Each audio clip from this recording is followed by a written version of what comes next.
he was shot on a Medellin rooftop, ending the reign of the most dangerous drug lord the world has ever known.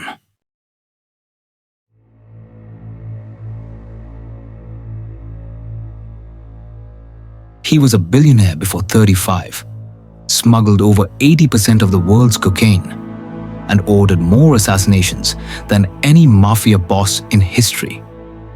But to some, he was a saint, a Robin Hood who built homes for the poor.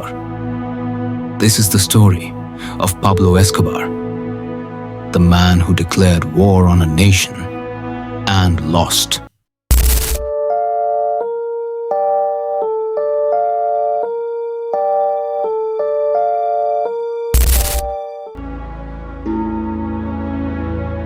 The boy from Antioquia, Pablo Emilio Escobar Gaviria, was born on December 1st, 1949 in Rio Negro, Colombia. His mother was a school teacher, his father a peasant farmer. But Escobar wasn't built for a poor man's life. Even as a teenager, he dreamed bigger. He started with petty crime, stealing tombstones to resell, selling fake diplomas, smuggling stereo equipment. But in the 1970s, Pablo found his true business: cocaine. By his late 20s, he was moving kilograms of pure cocaine to the US weekly. The profits were obscene. He founded what would become the most powerful drug empire in the world, the Medellín Cartel. The empire of cocaine. By the 1980s, Medellin was the cocaine capital of the world, and Escobar was its king. He smuggled 15 tons of cocaine a day into the US, mostly through Florida. He reportedly spent $2,500 a month just on rubber bands to wrap his cash. His estimated net worth, over $30 billion, making him one of the wealthiest criminals in history. But Escobar didn't just deal drugs. He bought politicians. He built soccer fields, gave out money in the slums, and paid for hospitals and homes.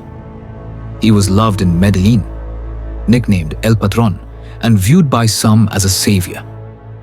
But behind the image was a monster: blood in the streets.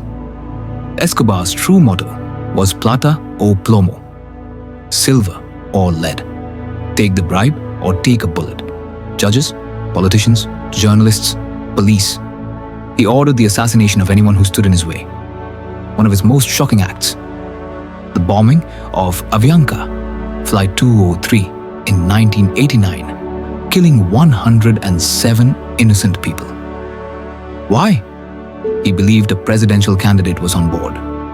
That same year, presidential hopeful Luis Carlos Galan, who vowed to extradite Escobar to the US, was gunned down at a rally, allegedly on Escobar's orders. Escobar had his own army, hitmen known as sicarios, often boys under 18, killed for as little as $100. At the height of the war, more than 4,000 people were killed in Escobar-related violence. The cartel versus the state.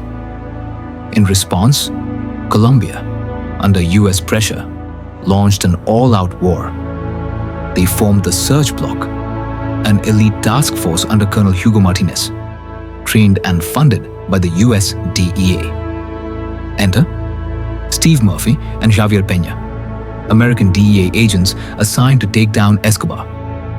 Their hunt inspired the hit Netflix series Narcos, but the real mission was far more dangerous. Escobar fought back with terrorism. He bombed police stations, ambushed military patrols, and offered $2,000 per police officer killed. Colombia bled. La Catedral, the prison he built. In 1991, Escobar made an offer Colombia couldn't refuse. He would surrender if they let him build his own prison. The government, desperate to stop the killings, agreed. La Catedral was no ordinary prison. It had a jacuzzi, bar, disco, waterfall, and even a telescope aimed at Medellin. He ran his cartel from inside. But in 1992, after he tortured and killed 2 cartel members inside La Catedral, the government finally acted. They planned to move him to a real prison. Escobar escaped before they could even enter. Los Pepes and the final hunt. After his escape, a new force emerged. Los Pepes, people persecuted by Pablo Escobar, a brutal vigilante group made up of Escobar's enemies, financed by his rival cartel, the Cali Cartel, and allegedly with help from rogue elements of the Search Bloc. They slaughtered anyone close to Escobar: lawyers, accountants, family members. Meanwhile, DEA agents Peña and Murphy worked with Colonel Martinez to intercept Escobar's communications. For 16 months, he was on the run, hiding in safe houses, constantly moving, using old radio transmitters. The end of the king, December 2nd, 1993. One day after his 44th birthday. Authorities finally located him through a call he made to his son. Search Bloc moved in. Escobar tried to escape across the rooftops of Medellin. A brief shootout followed. Escobar was shot and killed on that rooftop. Some say it was the police. Others, including his family, insist he took his own life with a bullet to the ear, the way he always promised. Legacy of blood and myth. In death, Escobar became legend. To the poor of Medellin, he's still seen by some as a hero. To the world, he's a symbol of power, greed, and destruction. He changed Colombia forever. He built empires on addiction, killed thousands, shaped politics, and ultimately, he proved one thing: when one man becomes bigger than a nation, that nation will burn until he falls. Pablo Escobar didn't just smuggle cocaine. He smuggled chaos into the heart of a country and into history. Some stories leave behind evidence. Others leave behind ashes, fear, and a warning.